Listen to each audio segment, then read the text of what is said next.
If right now you're unsure about what you should do next, or you feel stuck, or maybe you feel a little lost, I've got good news for you. Today, you're going to learn about 3 powerful questions that you need to ask yourself right now that will change your life.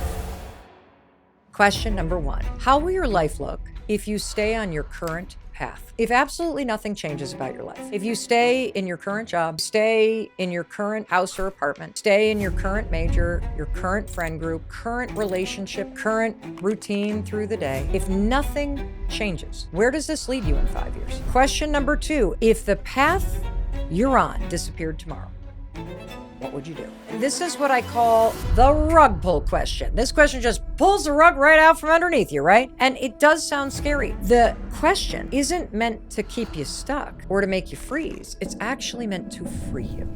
Now let's talk about the third question, my favorite one of all. You ready? Hey, it's your friend Mel, and welcome to the Mel Robbins podcast. I am so excited you're here. It's always such an honor to be together and to spend this time with you.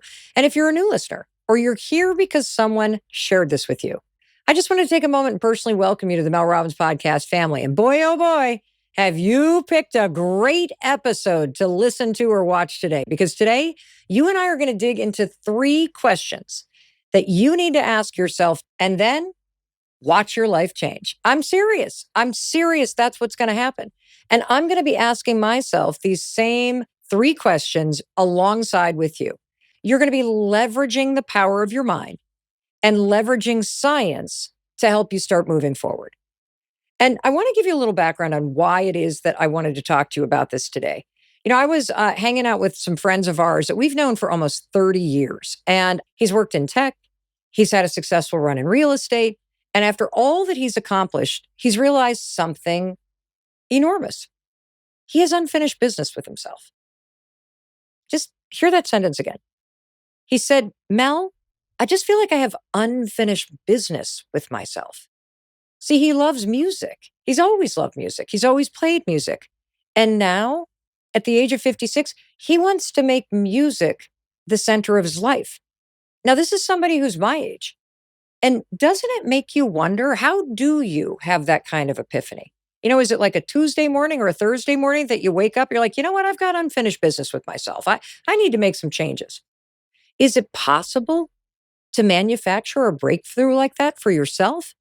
I mean, if he's all of a sudden thinking in his mid-50s, well, I got unfinished business. I've got a chapter of my life that I need to live. Just imagine. Imagine if you and I could have that same epiphany today. In fact, just consider that.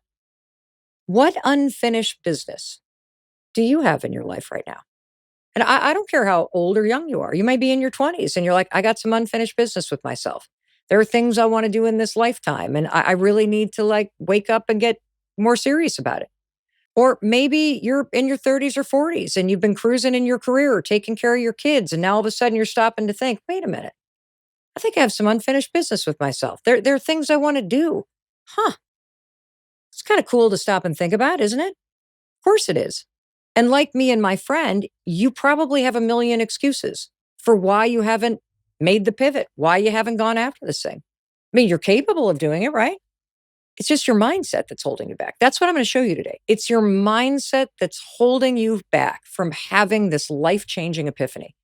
And so what we're going to do today is you and I are going to dig into this research at Stanford University. It's called the Odyssey Plan. This is a proven method that shakes up your thinking, that expands your mindset, that removes obstacles, that proves to you that you are so much more capable than you think. And I can say that with the level of confidence that I have because Stanford University professors, Bill Burnett and Dave Evans, they have taught the mega popular Designing Your Life course at Stanford University for 15 years. I mean, even if you and I were at Stanford, we probably wouldn't be able to get into the course. That's how popular it is. And when you're done listening to this episode, as we unpack some of the key findings from the Designing Your Life course at Stanford, you're going to understand why this course and this process called the Odyssey Plan is so popular. And by the way, the professors have also written a book called Designing Your Life. But these 3 questions and this Odyssey Plan that we're going to go through, it's going to show you what's really possible in your life. And I think we all need that reminder right now. So let's get into it. Question number 1 from the Odyssey Plan at Stanford University. This question is going to give you a glimpse into your future.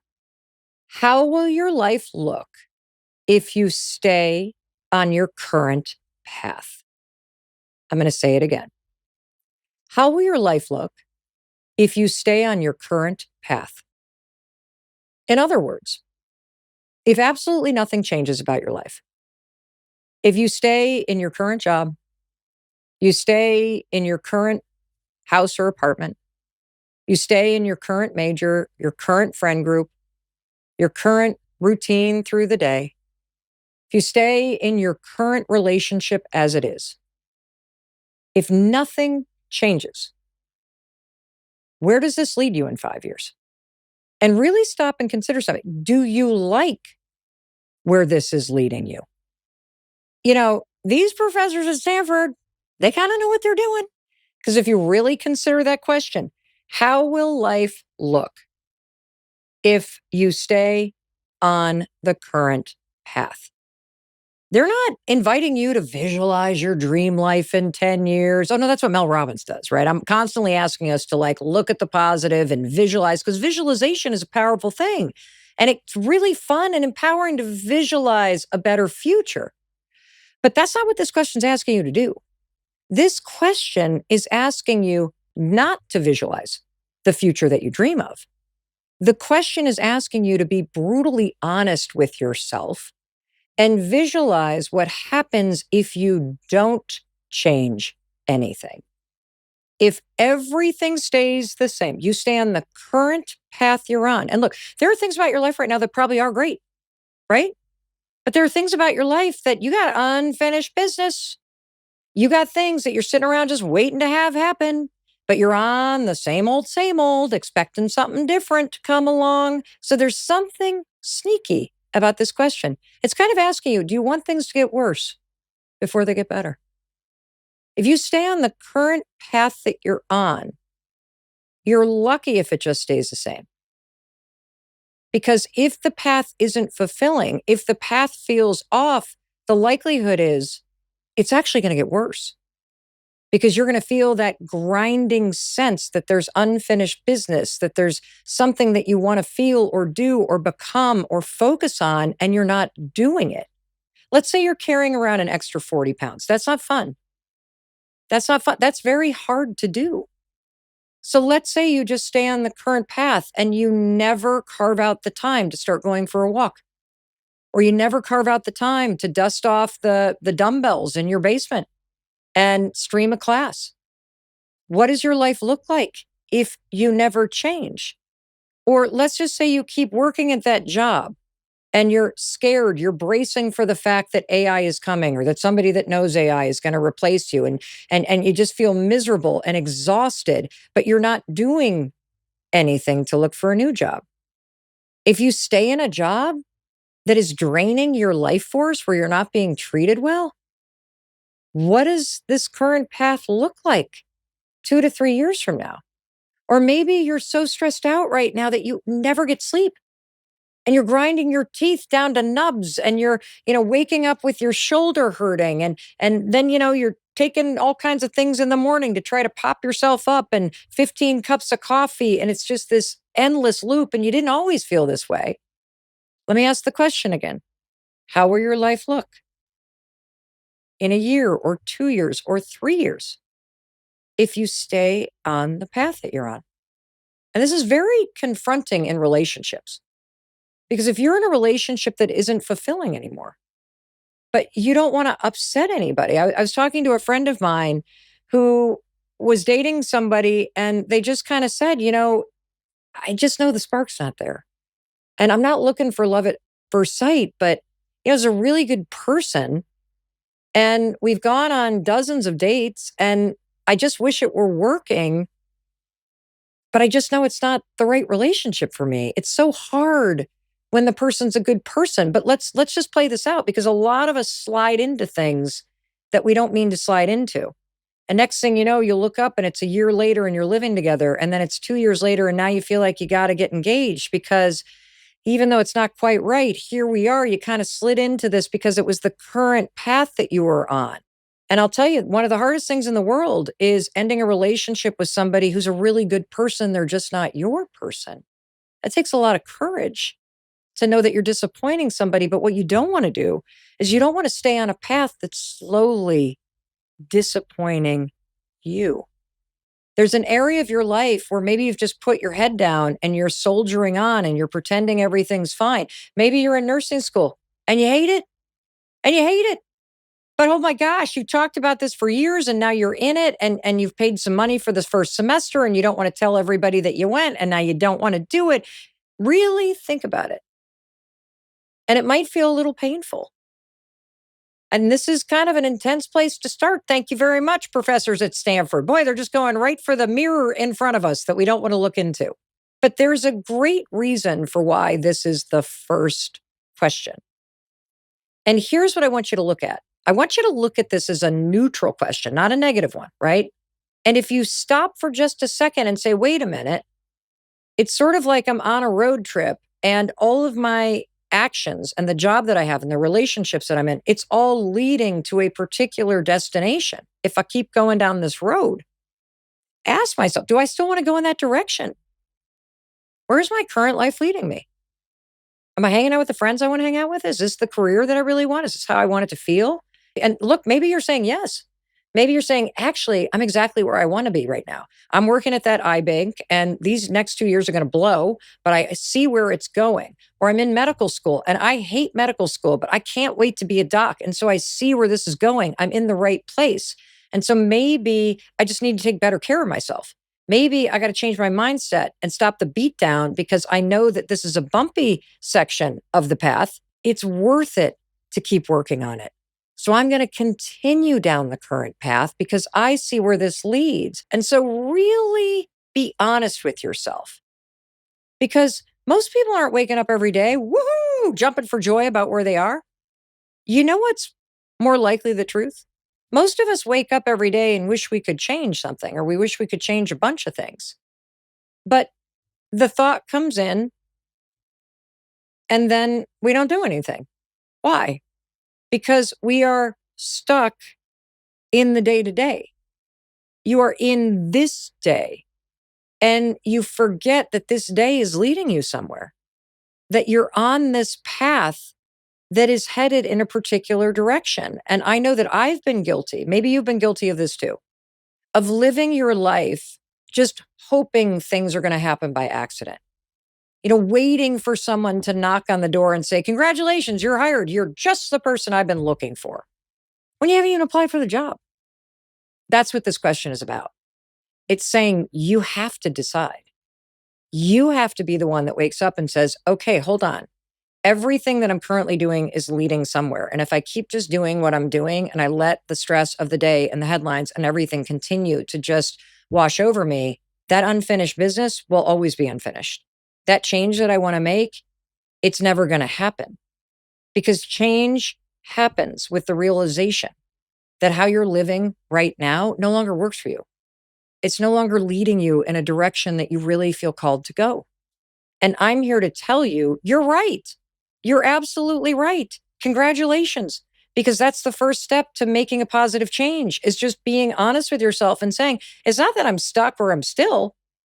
I just know that how I'm doing life right now isn't leading where I want it to go. That's step one. That's what this question reveals. How will life look if I stay on the current path? And if you don't like where this is headed, you better turn that car around. You better go in a different direction. This is what this question is all about. And if you're listening, you're thinking, well, Mel, I don't know about every other, but I really like my life. That's great. That's fantastic. But here's the thing. Autopilot's not going to work for you either. Because in order to keep going in the right direction, funny thing, it takes maintenance. I'm going to give you an example. So I've been listening to all the experts here on the Mel Robbins podcast. And one thing that has really become very clear when you listen to the medical experts and the experts about longevity and mental health, holy cow, protein is so important. The other thing all the experts have been saying, resistance training, resistance training, resistance training, resistance training. The other thing that all the experts are saying, relationships, relationships, relationships. These are the three things. These are three core pillars. And so I've made major changes this year. But here's the interesting thing. How will my life look if I stay on the current path? I'm getting 100 grams of complete protein. I'm doing my resistance training. And every day I reach out to a friend just to check in. How will my life look? It's going to look great because I'm going to be energized. I'm going to have the energy to age well and to really be able to enjoy my life, to lift up a suitcase and put it over the overhead. Hopefully, when I'm 90, to dance at my kids' and grandkids' wedding. I'm going to be connected to my friends. I'm going to feel better. I'm going to be able to fight off disease. I'm leveraging science. How cool this is. Okay, but here's the thing. The path you're on, it's not a one and done.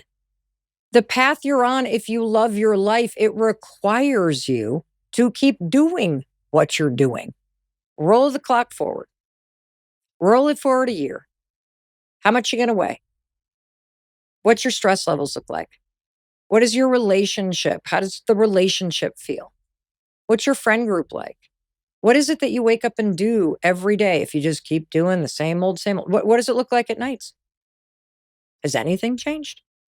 Is there unfinished business that you know in your heart that, wow, I'm not going to get to that if I don't reorganize things here? I'm not going to get to that. Things are going to get worse before they get better. And I got a shot, thanks to this question, to make it better now. And here's what I want you to take away from this. By just thinking about the path that you're on and how your life feels right now and the way that you're living your life, and then rolling that forward and visualizing the future version of you, you're forcing yourself to realize that things don't have to be the way that they are. Just because it's always been this way doesn't mean it can't be different. That yes, you have the ability. You have the ability to make some different choices. You have the ability to start your morning differently. You have the ability to claw back some of your time. The let them theory is going to help you with that. Let everybody misunderstand what you're doing. Let people be disappointed. Let people be responsible for themselves, and let me really figure out, where do I want my path to lead next? Let me focus on some of the unfinished business. Let me remind myself that I deserve to feel good. I deserve to do work that's meaningful. I deserve to find small moments of joy in my life, even if the world seems like it's spinning off its axis. And I want to share some research with you that really shows what's happening when you allow yourself to widen up your gaze to the future. And that's what this first question is forcing you to do. Not only visualizing it, but also holding space and imagining that something else is possible. Now, this is a study that was led by Julian Voigt at the University of Munich and published in Current Psychology. And they found that when people formed vivid visions of their future, those mental pictures boosted positive emotion, which helps you set worthwhile goals and increases your commitment. And that leads to more progress. And I want to say why this is important, because even if the visualizations of the future are negative, those mental pictures can boost the positive emotion of motivating you to change. And here's what I want you to remember. Your life doesn't change by accident. Your life changes on purpose. And I think sometimes we're all sitting around waiting for something terrible to happen, or we're not waiting for something terrible to happen, but something terrible happens and then you're forced to change. Or things get really bad and you're forced to change. And there's a lot of research around this. I mean, I wrote about this extensively in the Let Them theory, that we don't even understand our brains because our brains are wired to move toward what feels easy right now. And so I love this visualization because if it's negative, your brain is experiencing the pain now. And hopefully the visualization of where this is all leading wakes you up now and makes you go, okay, the change isn't going to be easy, but it's way better than experiencing that. I'd rather move toward what's hard now and make my life easy later, rather than keeping it easy, same old, and boy, does it lead somewhere hard. And, my good friend, James Clear, he's the author of the seminal Atomic Habits. He puts it perfectly. Every action you take is a vote for the type of person you wish to become. So are you happy with who you are becoming? Because the current path that you're on is leading you to the type of person you are going to become. Who you are right now gives you a glimpse into who you will be in the future. And if you don't like where this path is leading, congratulations. You just got the wake-up call that you needed to start making changes now. Now, Here comes question 2, and it's a doozy. If the path you're on disappeared tomorrow, what would you do? And this is what I call the rug pull question. This question just pulls the rug right out from underneath you, right? And it does sound scary. I don't want to visualize what happens when all of a sudden my kids move out and I'm an empty nester. I don't want to visualize what happens if this job disappears or this volunteer thing that I'm doing that just breathes life into me ends, or this book club ends. I don't want to visualize if this relationship is over. What would I do?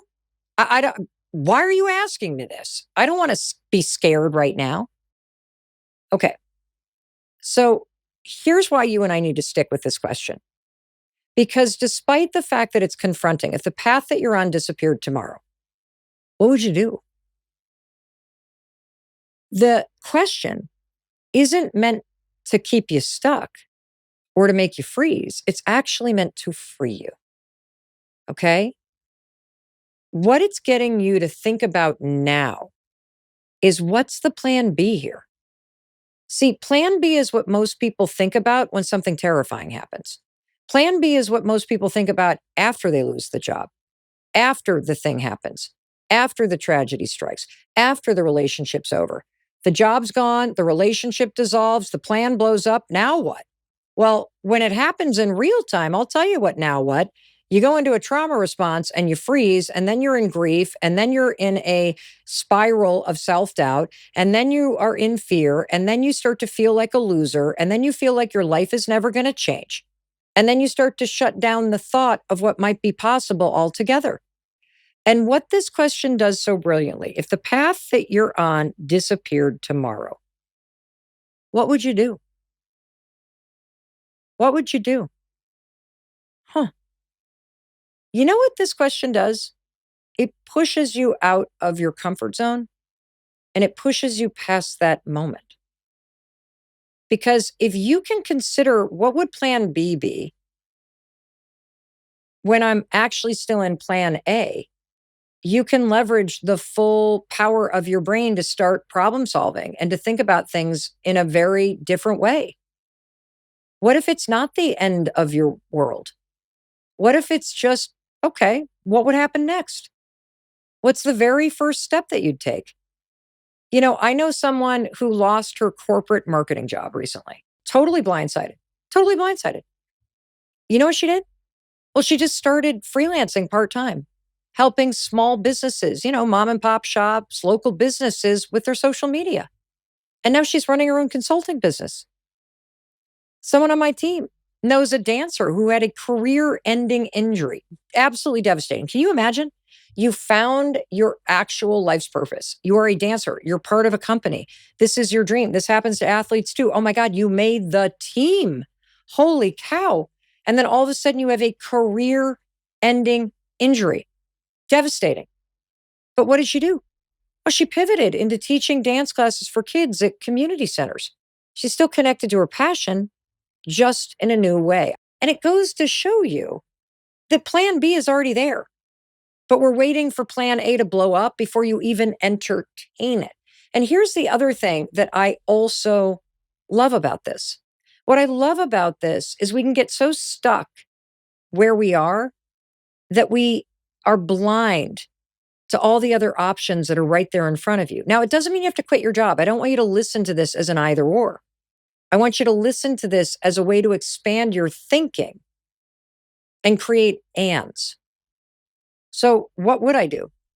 You know what I would do? Well, first of all, if I had to pay my bills, I could teach other people how to start a podcast. That's one thing that I could do if I really had to pay my bills. Another thing that I could do is I could go work for somebody else that is hosting a podcast. Another thing that I could do is, I've always wanted to have a flower farm. It's true. I could there's a person near where I live that has a flower farm that's really trying to figure out how to expand. I could look into being a partner in that. But another thing that I think that I would do if this dissolved, this is going to be one of those unfinished business things. I just have this desire to write a fantasy trilogy. Now, do you see how, like, I'm kind of smiling, like it's kind of cringy to even tell you that? But I've always like, I'm one of these people that I love A Court of Thorn and Roses, dramatic audio. I loved the Fourth Wing series. I loved Harry Potter. I love Game of Thrones. I love the Hobbit series. I love these world building things. I love Avatar. And I just think it'd be really cool to try to do that. And here's what's fascinating about this tricky little question. If the path that you're on disappeared tomorrow, what would you do? What would you do? Who in the world is inspiring you right now? What unfinished business do you have? And I'm going to tell you something because I think you need to hear this right now. You don't have to do this. You don't have to pay your bills with it. This question isn't meant to get you to quit your job or to change your major. This question is meant to break apart your very black and white thinking. This question is meant to widen your gaze and help you lift up your head and recognize there's a lot more to your life than you think you do for work or school right now. There's a lot more to your life than just taking care of your kids and your parents. And if the path that you're on disappeared tomorrow, what would you do? That is a question that is inviting the deeper parts of you to dream again, right? To dream. And, it's so easy to cling to what you know and to think it's always going to be that way, even when it doesn't feel that great, because it seems safer than imagining other things that you could be doing.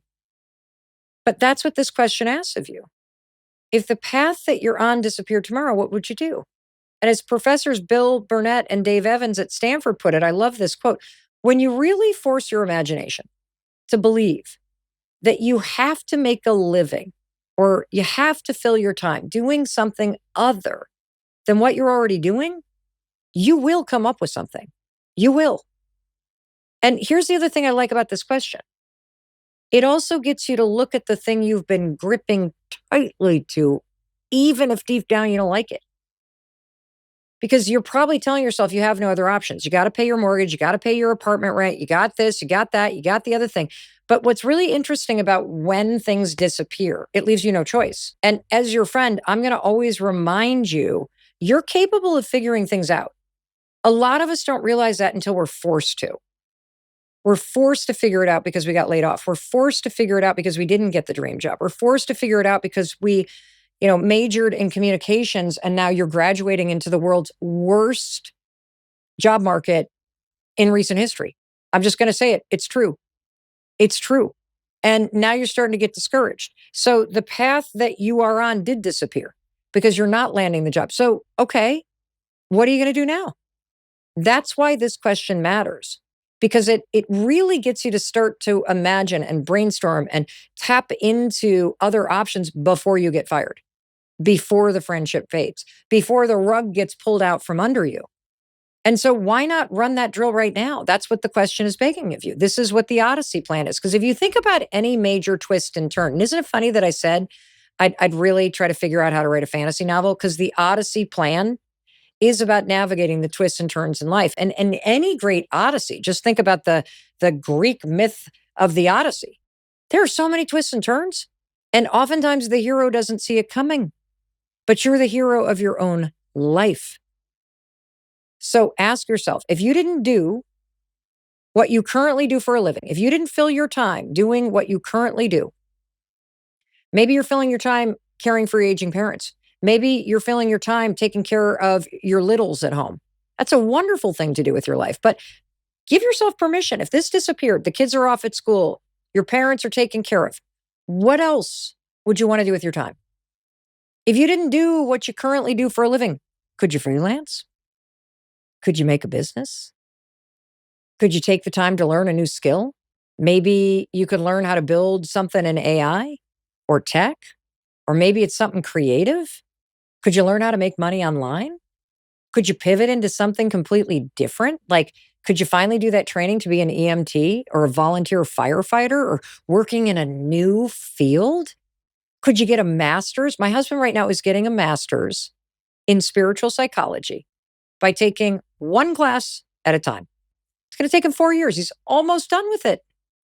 Why? Well, because he started to imagine. If things disappeared, what is it that I might want to do with my life? And he's like, spiritual psychology. I think I'd like to do that. If I, stopped leading men's retreats, that'd be a really cool thing to do. Would you want to pick up extra cash being a bouncer at a bar on the weekends? Because you used to bartend when you were younger and you kind of miss the community that works in a restaurant. Look, I used to work in restaurants. I used to be a bartender. It's like a second family. Would you go to law school? Would you go join the Navy? I mean, that's the point of this question. It's getting you to understand that there's unfinished business for you. There are options. There are things that you'd like to explore. And most of us don't give ourselves permission to do that until life blows up or the job ends. And so this question, thank you, professors at Stanford, helps you see that you've always had more options than you think. You're just spending all your time arguing with yourself. Well, I can't quit my job because I got to pay my rent. I can't do this because I got to do the other thing. I can't possibly make a change because my kids and stuff are dependent. Well, what if that's not true? What if there's a version of your life that is waiting for you to see it?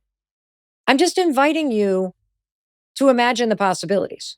And it's hard to do for yourself because if I were to ask you the question, hey, as my friend, could you give me advice? If the podcast were to just blow up, could you think of 5 things that Mel Robbins could do in terms of a pivot? You'd be like, yeah, boom, boom, boom, boom. If one of your adult kids comes home and they're like all upset because they hate the job path and they studied for this in school and now they realize, oh my gosh, I really hate working in tech. I bet you could give them 5 things that they could do because you can see the options for other people, but we have blinders on and can't see them for ourselves. And that's the question. That's what it's getting at, that you have options. And by pulling some of these into your consciousness now, you can make small pivots. Small pivots. And here's why this matters. Even though it can be confronting to think about this, once you entertain what you could do, if the current plan just disappeared, something interesting happens. Fear starts to lose its grip. You stop telling yourself, oh my gosh, if I lose this job, I'm completely screwed. If AI takes over, my life is over. If that. And instead you go, well, there's always a plan B because I'm willing to see a plan B. That if I lost my job, if all the things that I currently do disappeared, I actually believe in my capability of figuring it out. I believe that I'll figure out options.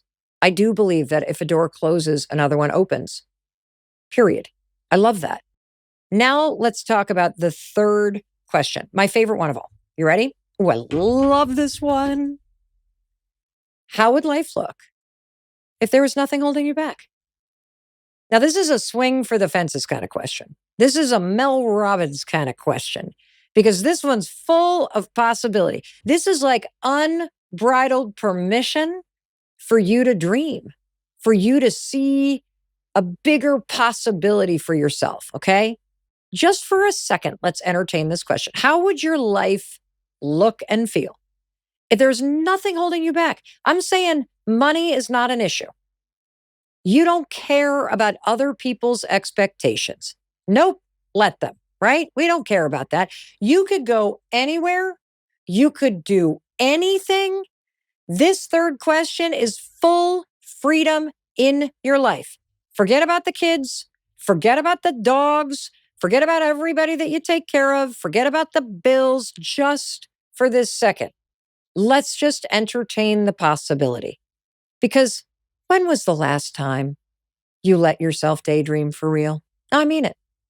When was the last time you just threw caution to the wind and you allowed yourself to imagine a possibility, a future, a life where you were not encumbered by everything that's holding you back right now? Really just let your mind wander. How would my life look and feel if nothing was holding me back? There's no voice in your head going, oh, that's ridiculous. You can't be a travel blogger at your age. Oh, you could never pull that off. What makes you think you could build an app? You're too old to go back to school. You didn't major in medicine. Now you want to go back and be a holistic health coach? What's wrong with you? Well, if you're like me and like most people, the last time you allowed yourself to just open up the doors of possibility, crack open your heart. Last time was when you were a kid. Because back then, you could imagine becoming an astronaut in the morning, and a rock star by the afternoon, because nobody told you it was impossible. I mean, daydreaming was so good. It's not a waste of time. It's how you uncover what you want. It's how you excavate all that unfinished business that's underneath the noise of the bills, the responsibility, other people's expectations and opinions, the trappings of the life that you have right now, the weight that you feel. That's why this question matters, because it's fun. It's fun to think about this, isn't it? I mean, most of the choices that you've made so far, it's probably just like the choices I've made for a lot in my life. It's not about what you really want. It's about survival. It's about paying the bills. It's about status and keeping up appearances and making your parents proud and making sure that you're doing what all the neighbors are doing and that your kids are in the right travel league and that you're doing the right major and that you're driving the right car. All that stuff that just weighs you down. But this question, this is about something else entirely. This question blows the door open and asks, if you had enough, if nobody was watching, if you didn't know anybody anything, what would you do with your life? What would you choose to focus your time on today? Research shows that you are the happiest when you live from intrinsic values, when you're aligned with growth and connection and contribution, rather than chasing money, chasing approval, trying to keep up with everybody else. I mean, it's exhausting. All these shoulds in your life. There was a study in 2015 done by Kim Kasser at Knox College, and it was published in the Journal of Positive Psychology. And this study found that people who were focused on these inner values, contribution, connection, doing something meaningful, relationships, joy, reported higher life satisfaction and way less anxiety than everybody else who's busy chasing status or wealth. And I think we know this deep down. The chasing status, money, fame, all that crap doesn't matter. What matters is whether or not when you lay your head on the pillow at night, you feel like you're a good person. You know that unfinished business, which by the way is connected to your values. That's why unfinished business haunts you. That's why your unfinished business is different than mine, because it's tied to something deeper. When you know that you did the best that you could with the time that you had today, that you inched yourself closer to the things that matter to you, you know that you're living a good life. It's also asking you, what if other people's opinions weren't holding you back? What if the guilt that you feel, the expectations that you feel, what if that fear that people are going to judge you or that you're going to fail and then all of a sudden you're going to be embarrassed or that people are going to misunderstand you? What if that wasn't holding you back? What if you could go on social media today and put your music out? What if you could go on social media today and talk about that new business? What if you could go on social media today and say, I've just done the Odyssey plan. It's this thing at Stanford. It's so cool. And I've realized I want to make a big pivot. If any of you that follow me do, I don't know, you're a yoga instructor, would you tell me in the comments what would be the first move you would make? I mean, this is so powerful because the single biggest thing in your way, it's actually not money. It's your fear of what other people are going to think. And if you've read the let them theory, or you've already started using let them and let me in your life, you know that other people are the single biggest waster of your time and energy, because you're spending too much time and energy managing everybody else's feelings, making everybody else happy, being worried about what other people are going to think and do and feel. I got a better way to live your life. Let them misunderstand you. Let them unfollow you. Let them be disappointed that you no longer want to have the big corporate career. You actually want to sell everything and go become a farmer and live off the land and do something cool that makes your heart sing. Let them think whatever they're going to think, because guess what? They already think negative thoughts about you anyway. So just let them and take all that time and energy back and ask yourself, let me answer this question. How would my life look if other people's opinions weren't holding me back? What would my life feel like if I could let other people misunderstand me or have their expectations or be disappointed, and I could still do what I'd like to do with this one precious, amazing life that I have?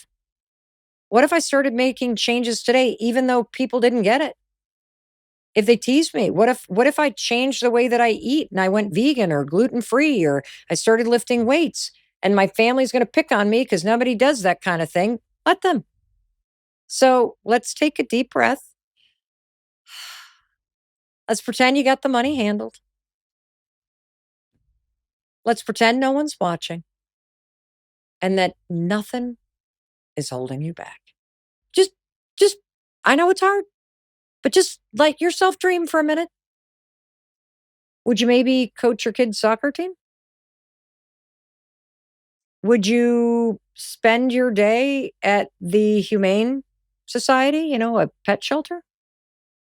Would you take up building things, whether it's Legos or puzzles, or maybe you're going to build a little shed in the backyard? Where would you live? I mean, how does a cabin in the mountains sound? Sounds pretty good to me. How about living on a beach somewhere? What about a little boat sailing around the world? And who would be there? Who would you be spending your time with if you weren't working all the time? If you weren't grinding it out to pay bills and do all this stuff? This is just a dreaming exercise. I want you to notice how quickly you start to go, ba, ba, ba, da, da, da, da, da. No, we're in expansion mode. Would you spend more time with friends that you love? Would you spend less time with colleagues that you're just tolerating? What is it that you want to feel in your life? Freedom? Do you want to feel more creative? Do you want it to be more adventurous? Do you want to have more artistry, a sense of belonging? Do you want to feel more engaged in your community? And please don't limit yourself. This is the Odyssey plan. I want you to go on an Odyssey in your mind and allow yourself to feel what it's like to be the hero in your life. What does that feel like for you? One of the producers on the Mel Robbins podcast has a friend, Henry. And Henry did the Odyssey plan, asked himself these 3 questions, allowed himself to just daydream. And do you know what his big dream was? If nothing was holding him back, it was to take over a beautiful old farmhouse surrounded by cats named after movies and movie stars, names like the Great Gatsby. I mean, it sounds silly, right? Well, guess what? It doesn't matter. Because Henry's saying, let them laugh at my cat names. Let them laugh at my dream because this is unfinished business for me. Just like whatever it is that's coming to your mind and heart is unfinished business to you. It's not about other people. It's about you. Henry also put down owning an 86-inch TV, a vending machine that spits out never-ending free Italian ice. See, that's the point. Even if it sounds silly, ridiculous. How about you and I be like Henry and just write it down? Just write it down. But I will tell you that I used this exercise several years ago. Several years ago, I didn't host a podcast. Several years ago, this would have been about 6 years ago, I made a living by traveling 150 days a year and speaking at large corporate events. If Microsoft were doing a big event, they would hire me and I would be on the stage and there'd be thousands of people. In fact, I've done almost 7 events for Microsoft. I've done 51 for JP Morgan. I've spoken at Starbucks, all these amazing companies. And it was an incredible way to make a living. And then occasionally I would write a book. I wrote the 5-Second Rule. I wrote the High Five Habit. But there was just this unfinished business for me. There was something stirring inside me. And do you know what it was? When I really said to myself, if the path that you're on disappeared tomorrow, what would you do? If all of this speaking business, Mel, disappeared, if no one ever bought another book, all your followers online disappeared, what would you do? And the answer was very clear at the time. It was, I would start a podcast. But then all the excuses came in. Well, there's 6 million podcasts on Spotify alone, and almost nobody makes money in podcasting. Only like the top big shows make money. And how am I going to pay for the people that are on my payroll? And how am I going to be able to pay my mortgage because I now have a house that, the mortgage is bigger than it used to be when I was really struggling. And so how am I going to make this all work? And what about this? But I allowed myself to dream. How would life look if nothing was holding me back? And I kept having this vision. And here was the vision. The vision was, imagine a world where I had a podcast and the podcast was based in Boston. I just opened up my mind and my heart to the unfinished business. How cool would that be? And what's super fascinating when you truly allow yourself to do this is, and I want you to do this, I want you to write about this. I want you to write down, what does your life look and feel like? And guess what? Something incredible happens when you do the process you're doing right now. It doesn't appear like a unicorn and magically fall out of the sky. What happens is way cooler. By asking yourself these three questions, you are now cracking open possibility that's always been there. You are giving your dreams permission to get out of your brain and exist out into the world and right in front of you on paper. So let yourself bask in that for a minute. Drop the rules. Get rid of the money worries for just a second. You can have them back in a minute. Ignore the judgment and just imagine. You're built to imagine. Your mind knows how to wander like that. Isn't it interesting how quickly you can reconnect with the part of you that knows what you really want? It's like that unfinished business. I love that. And so I want you to pay attention right now to how good it feels to just dream a little. And even if your answer for question 3 seems like, okay, well, it's a little out there, it's a little out there, it's still giving you clues to exactly what you need now. You need more of this, okay? That's what you need. All right. So you're probably thinking, all right, what do I do with this, Mel? Because I've got the 3 questions and I want to acknowledge you. I want to acknowledge you for not only listening or watching to something that is based in research and that is going to help you create a better life, but I want to acknowledge you for taking the time to answer the questions. And so if you're now like in it and you're wondering, okay, now what? Great question. You've opened up a map. You've opened up a map in your life. And I want you to look at everything that you've thought about and that you've written down. And now I want you to think about, okay, I have this big map and my current life is taking me over here. But when I really suspend all the judgment and I tap into daydreaming, I kind of want to go over here. And now here's what you're going to do. And this comes from the course at Stanford. I want you to pick one thing, one destination, one direction you want to head in, one thing that just catches your interest. See, the questions gave you points on this map. They gave you the insight and the direction that you need. You're not stuck. You're not lost. Deep inside you are the answers that have been there all along that put you back on a path that really makes you feel like more of yourself again, that makes you excited about life again. And so you're probably wondering, okay, well, how do I pull more of what I'm seeing in these questions into my life, Mel, without having to blow everything up? Okay. Because these questions, I don't think, maybe you are the person that says, you know what? This is the clarity I needed. I have the money saved. I know what I'm going to do. I've been chicken and scared to just pull the cord and make the change. I'm doing it. I'm doing it. Like, thank you. The Odyssey plan revealed that I knew what to do all along. I've been scared to do it. I know my plan B and I'm executing it today. I'm quitting the job. Okay, that could be one example. But more likely, you're just waking up to all these options and possibilities. You're starting to feel a sense of hope and optimism again. So how do you insert these insights into your life without really changing everything, quitting your job, blowing everything up? It's a great question. And I have the perfect example. So my husband, Christopher, has always wanted to write a book. And, if you're asking yourself, what does he do for a living? Well, Christopher started a men's retreat called Soul Degree, and he leads those 3 times a year. And he also is a death doula, but he has been wanting to write a book. And he doesn't even know what the book is about. Okay. He just knows he wants to write a book.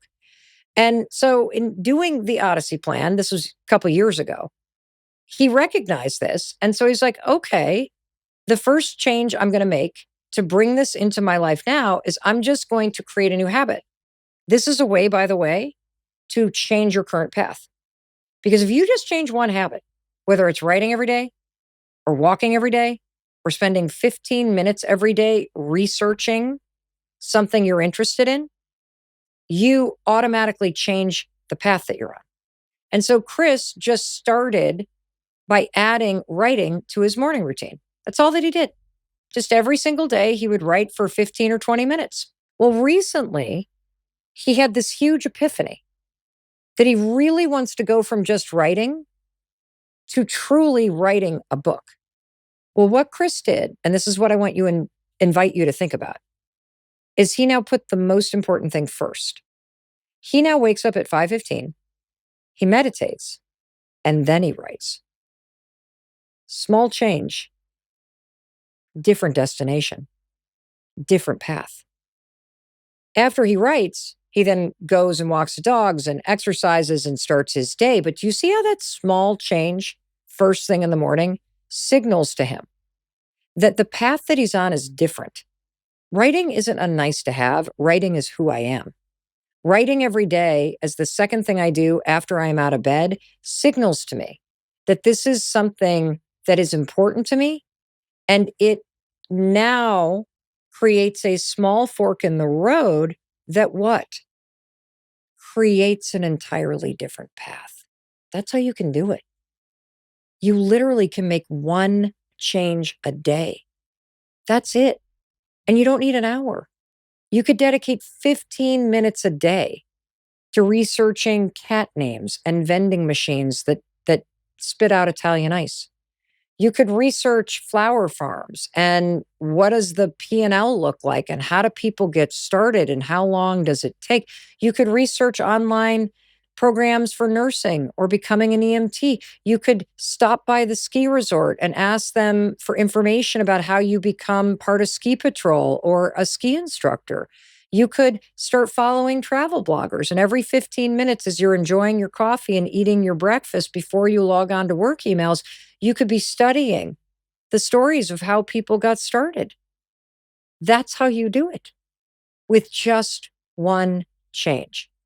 See, the professors at Stanford, Professors Bill Burnett and Dave Evans, they're really smart. They don't just have you dream. They do this process where once they crack you open with these sneaky, powerful questions, and you're forced to entertain, oh, there are other options here. Oh, my excuses are keeping me from doing small things now. Oh, there's unfinished business. Once they have you cracked open like that, now they got you. And now what they want you to do is they call it create a prototype. That's the fancy word at Stanford for what I'm telling you to do, which is just figure out a small way to experiment with this thing. So what could that mean? It means you don't have to wait for the big thing to happen. You don't have to blow up your life tomorrow. You can take clues from all of your answers and just test them. It's just like running a little experiment. And here's how you have to do it. You can go back, re-listen to this, answer the questions, dig in deep, and circle anything that made you perk up. A career idea, a skill you want to learn, a person you want to spend more time with, a hobby that you want to engage in, or just a feeling that you want more of. And there's your material. And now pick one and ask yourself, what's a small, low stakes way that I could explore that? If you wrote down, for example, that you would love to live somewhere else, everyone's all hot on Montana right now. Your prototype might be signing up for a short trip, but if you can't afford that, it's not in the budget right now, no problem. How about talking to somebody who already lives there to get a sense of what it's like? Or here's an even easier way to prototype this. Go to Street View on Google. Go to Google Maps, click on Street View, and just cruise through the landscape as if you're in a car cruising around. Because maybe you're going to cruise in there and prototype this and be like, wait, this town is only 2 blocks long? This isn't what I imagined. Or, oh, this doesn't really look like that series Yellowstone. I was kind of imagining something else. Or maybe you'll be like, oh my gosh, my heart is singing. I got to find a way to move there. I got to find a way to save some money and go on a trip there instead of blowing it every week and going out on the bars and buying things online that don't matter. See how this starts to work? Because now you all of a sudden are elevating what matters. And so your time and energy and money now become important because now that you see what matters, you start to see what doesn't matter. You start to see what you're wasting time and money and energy on. And that means you can claw it back and start saving it for some of the things that matter. Or if you wrote that you want more creativity, your prototype might be take a weekend class at the local art center, or maybe watch a YouTube video or a how to session on painting or sculpting or knitting or playing the ukulele or whatever it is that you want to do. Or maybe you just recognize that, oh my God, I live in a concrete jungle. I work in a square building. I ride in elevators. I live in a square apartment. I am dying for nature. So now it's like, I got to just start where I am. I got to get outside every day and take a walk for a half an hour. And if I can get a lap in the local park, even better. Or if you wrote down that you want to be happily married in 5 years, but you're currently single, it could be simple as expanding your circle. It could be signing up for a new activity or event where you're going to force yourself to talk to people because you're going to meet people at this event that are interested in what you're interested in. Or if you're still in the dating apps, I mean, there's experiments that you can run there too and prototype this. Change your profile picture, update your bio, message somebody that you'd normally overlook, have your friends rewrite it for you. Could you model a couple that you admire? If being happily married means cooking dinner together, could you experiment by cooking a full meal for yourself or for some friends with intention before you're in the relationship? I'm talking music, candles, the whole vibe. Practice creating the life you want to share with someone else because it feels good. See how this Odyssey plan works and see how prototyping works. It's not quit your job tomorrow unless you are ready to and you're excited about that. And this episode is exactly what you needed. But for most of us, it's not move across the country. It's these massive insights. It's this unfinished business that comes to the top. It's the things that re-energize you and it means something to you. But now we're going to do it in tiny, low-stake experiments that just give you information. Because every time you run a little experiment, you write a new song, you learn something valuable about yourself, you get feedback, you figure out, okay, does this feel right? Does it not feel right? That's how you design your life. One little experiment at a time. And over time, something interesting happens. The more my husband wakes up and meditates and then writes, the more he's going to develop a vivid picture of what really matters to him. And the same is going to happen to you. The more that you wake up every day and you just experiment with these things, you learn a little bit more, you do a little bit more, you're going to learn what energizes you and what drains you. You're going to learn where you want to go next. And, I can leave this behind. And here's the other thing. What I love about these little experiments is you can also find ways to make the big, intimidating stuff feel like super doable. Let me give you 2 examples.